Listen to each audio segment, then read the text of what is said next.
As you found in 4.7, completing the square is not exactly easy to do, and it's not all that fun to have to do again and again and again and again and again and again. And if we had to use that method every time we wanted to solve any quadratic, say if we're trying to find x-intercepts, if we had to complete the square every single time, it would be very tedious and obnoxious. It would be annoying. So let's what we're going to do in this video is we're going to find a formula that will complete the square for us. So what we're going to do is we're going to take the general form of a parabola, and we're going to complete the square on this, not using numbers, but just using a, b, and c. So we're going to do this for y equals 0. So what we're going to do here is find an equation that will find us the x-intercepts of any quadratic. Give me any quadratic, and this formula that we're going to come up with will be able to find the x-intercepts of that equation. All right. So we're going to, again, plug in 0 for y because we're trying to find x-intercepts. Now, if you remember, the first thing that we did when we were completing the square is if there's a number in front of x squared, we're going to divide everything by that number. So we're going to divide everything here by a. So then we get 0 is equal to, well, a divided by a is 1, so that goes away. We get just x squared. Then b over a times x, and then c over a. Well, if we're going to complete the square, we want to complete the square on just that piece there. So let's get rid of c over a.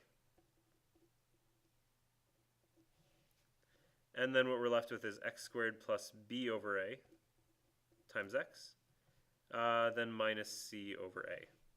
So then we want to complete the square. So we're going to add something to the right side and add something to the left side that will complete the square here. And again, that number, how we find that is we take the middle number here, b over a, and then we're going to divide that by 2. Let's do that off to the side here. So we've got b over a, and we're going to divide it by 2. Well, I think the easiest way to look at this is to remember that dividing by 2 is the exact same thing as multiplying by 1/2. And so what we get is b times 1 is b. A times 2, I'm going to write that as 2a. And so we get b over 2a. Now this should look suspiciously familiar if you remember how to find the axis of symmetry of a parabola.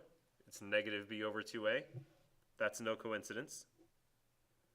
So anyways, we take half of that middle number and then square it. So we're going to take b over 2a and then square it and add that to both sides.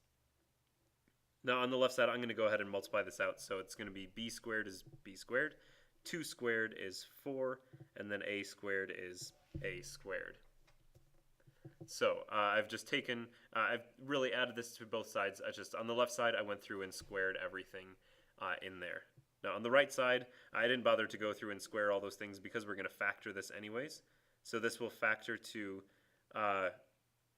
x, let's see, what is it going to be? X plus b over 2a. Then we're going to try to combine these together. Again, let's do that off to the side.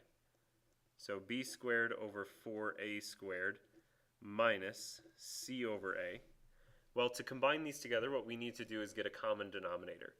So here this is 4a squared.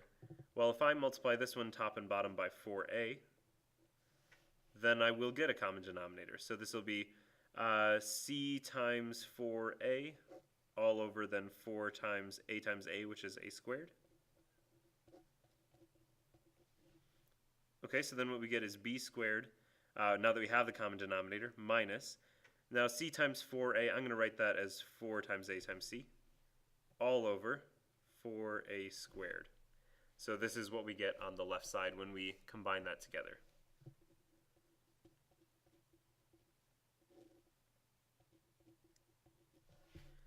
Alright, now what we can do is take the square root of both sides. So we take the square root of this side, and we get x plus b over 2a. And then we get b squared, square root of b squared minus 4ac over 4a squared. Plus or minus that, I should say. And then let's simplify that left side a little bit. Okay, so what we're going to do then is just take the square root of both the top and bottom. So the square root of the top would be b squared minus 4ac. Square root of the bottom, square root of 4a squared. Well, we can't take the square root, we can't really do anything with the b squared minus 4ac, so let's just leave that where it is. Then on the bottom, 4a squared, well the square root of 4 is 2, square root of a squared is a, and I forgot the plus or minus there.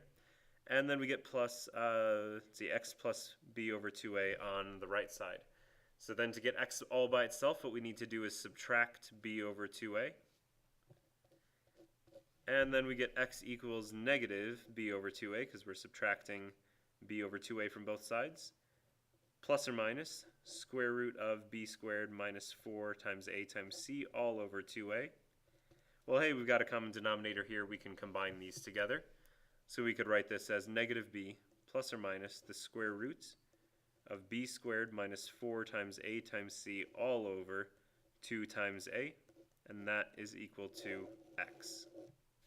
And so this is called the quadratic formula, and this is a formula that will complete the square for us. So I know it was a bit arduous trying to get through all of that, but if we use this formula now, we don't have to complete the square ever again. Well, you will have to on the test, because I need to know that you can do that, but this formula will help us complete the square. So further on in the class, when we get onto later chapters and you need to find x-intercepts of a quadratic, or you need to find solutions to a quadratic, you can use the quadratic formula rather than having to complete the square every single time.